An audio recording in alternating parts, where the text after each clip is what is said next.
ये मुझे दूसरी बात कहनी है। आपके सवालों को लेने के पहले मुझे एक तीसरी बात आपसे कहनी है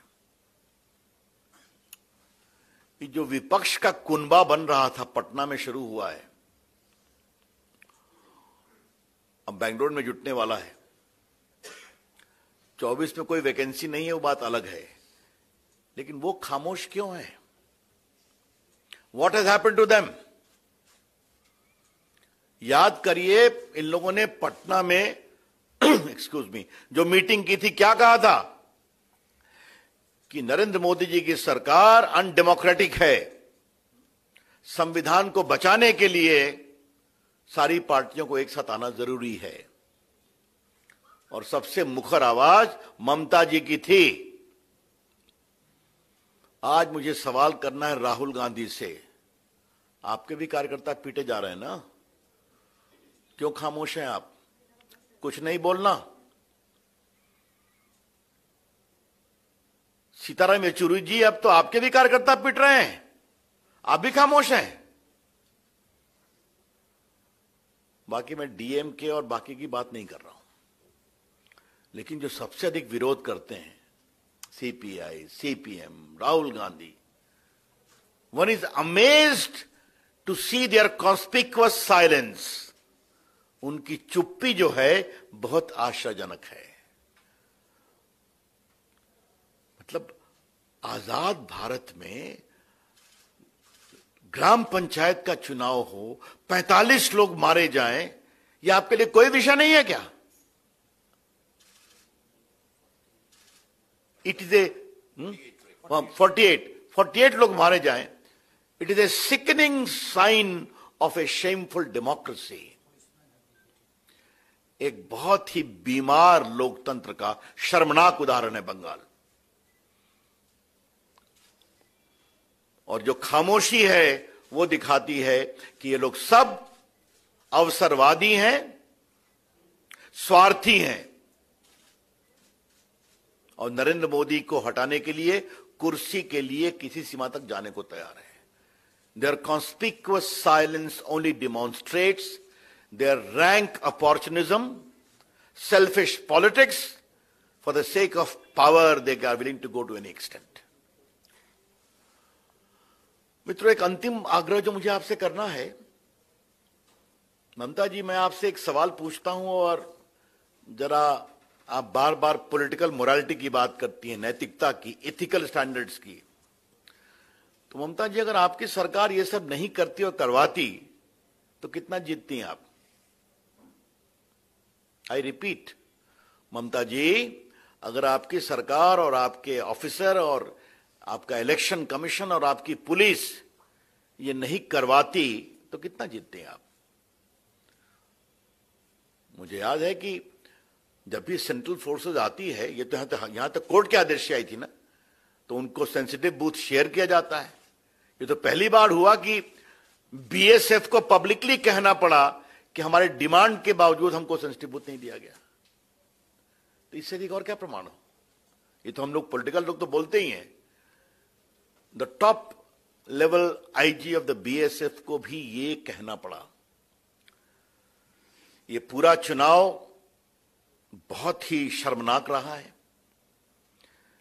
लेकिन हम बंगाल के लोगों को एक आश्वस्त करना चाहते हैं। आपने हमें जो 10,000 मेंबर जिताया है, उसके लिए, आपके सहयोग के लिए आपका हम प्रणाम करते हैं, अभिनंदन करते हैं। And BJP will fight,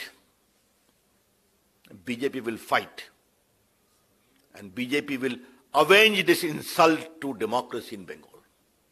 BJP लड़ेगी, बीजेपी आपके साथ खड़ी रहेगी, और जो लोकतंत्र शर्मसार हुआ है, इस पर हम सुरहनी सुबह जरूर आएगी, हमें पूरा विश्वास है, और यहां की जनता जागेगी।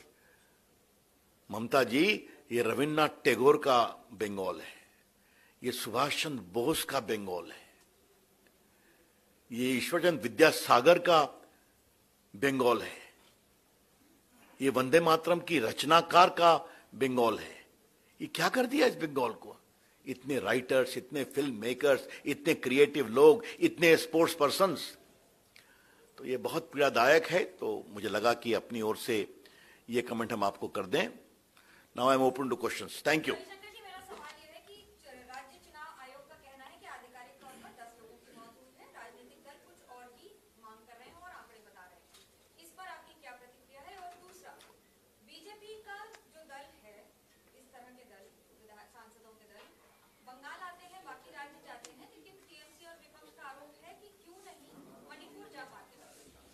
चलिए, इस दोनों सवाल का मैं विस्तार से जवाब दे देता हूं ताकि बाकी लोग भी हो गए।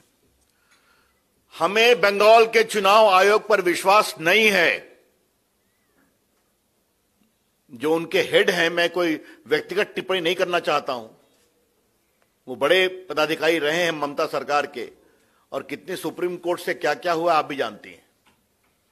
तो I don't want to go into the antecedents of the chief electoral officer. काफी मैंने कह दिया। जिस तरह से उन्होंने आचरण किया है, लोकतंत्र को शर्मसार करने में यहां के चुनाव आयोग की भी कम भूमिका नहीं है। चुनाव आयोग कहते हैं, क्या बोलते हैं उसको, राज्य चुनाव आयोग, अधिकारी, उनकी भी कम भूमिका नहीं है। मतलब आपके पास सेंट्रल फोर्सेस है, कोर्ट का आदेश है, कोर्ट की सख्त टिप्पणी है, उसके बावजूद यह हो रहा है, तो आप जिम्मेवार किसको मानेंगे?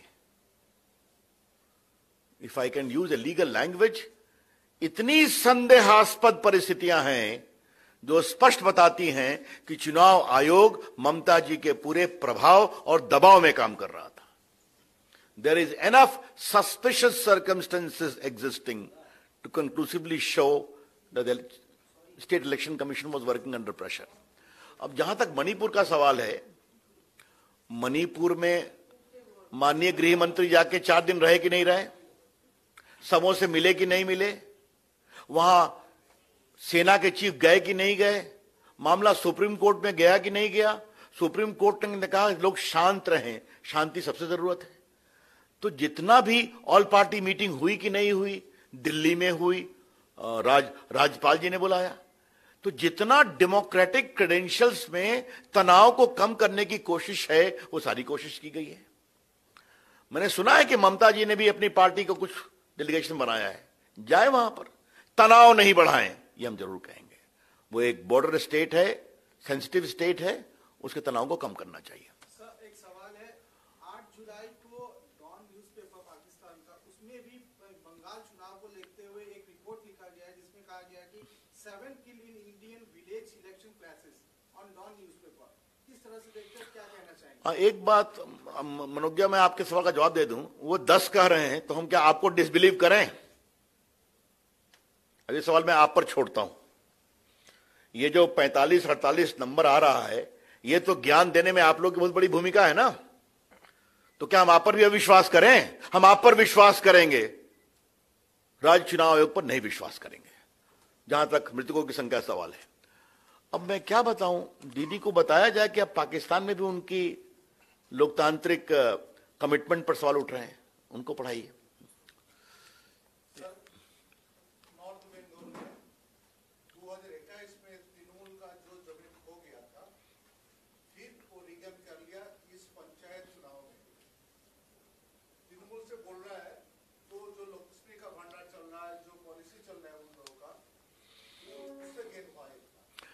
अच्छा, इतना गेन हुआ है तो मारने की क्या जरूरत थी? इतना गेन हुआ है तो बैलेट बॉक्स को फेंकने की क्या जरूरत थी? अगर इतना गेन हुआ है तो नॉमिनेशन मना करने की क्या जरूरत थी?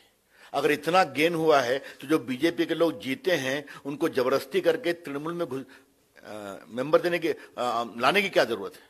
These are enough. आप डरे हुए हैं, आपकी जमीन गिर रही है। और मैं फिर कहूंगा, अगर 10,000 हमारे मेंबर जीते हैं इस कठिन परिस्थिति में, तो एक तो कोर्ट का आदेश हम मानते हैं कि थोड़ा बहुत शर्म उनको आई होगी, और दूसरा हमारे कार्यकर्ताओं की हिम्मत और जनता को नमस्कार।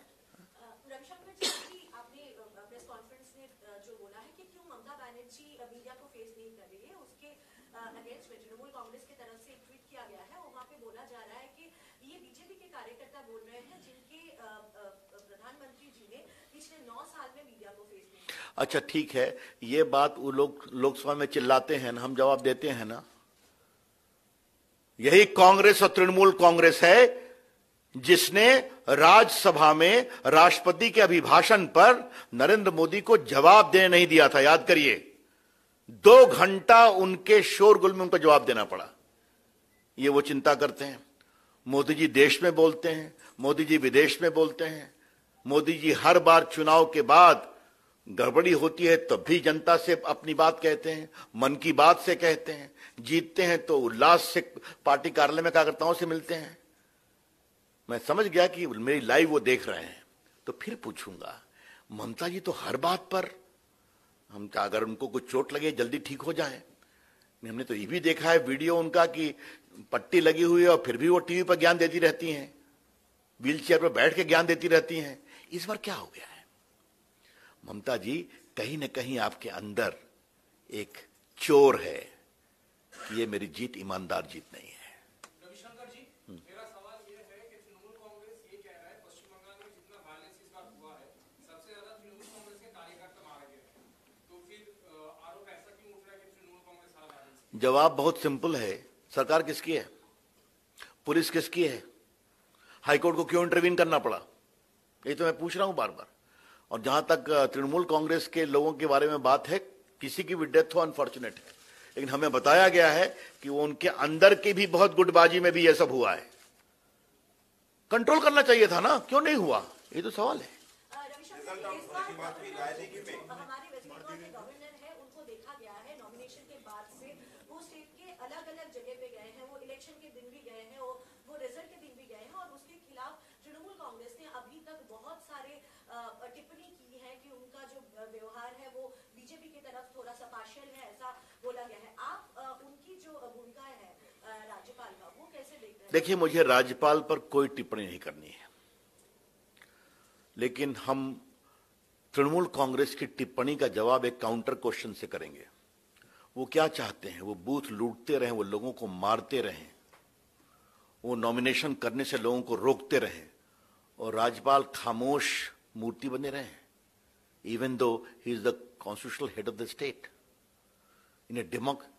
मैं आपको एक शब्द का उपयोग करना चाहता हूं, लोकतंत्र लोक लाज से चलता है। Democracy also works under certain conditions of probity and propriety. तो क्या और सारी प्रोपराइटी अगर हवा में उड़ा दी गई है तो क्या गवर्नर शांत रहे? यही तो सवाल है। बाकी उनके कहां गए नहीं गए इस पर मुझे कोई टिप्पणी नहीं करनी है। सर, बंगाल बीजेपी के ही एक नेता ने, शुभेंदु अधिकारी कह रहे हैं कि बंगाल का यह हालत है 355 और 356 जैसा है। आप क्या कहना चाहते हैं? 355 के बारे में उन्होंने बोला। देखिए, पहले आप एक बात समझिए, what is 355? 355 says, speaking as a student of India's constitution, that it is the duty of the center to convey to the state that the governance is done in accordance with the mandate of the constitution. ये केंद्र का दायित्व है। अब मांग की है, अब इस बारे में भारत सरकार गवर्नर की रिपोर्ट जो भी विचार करके करेंगे, लेकिन ये मांग बिल्कुल जायज है। It is A justifiable demand.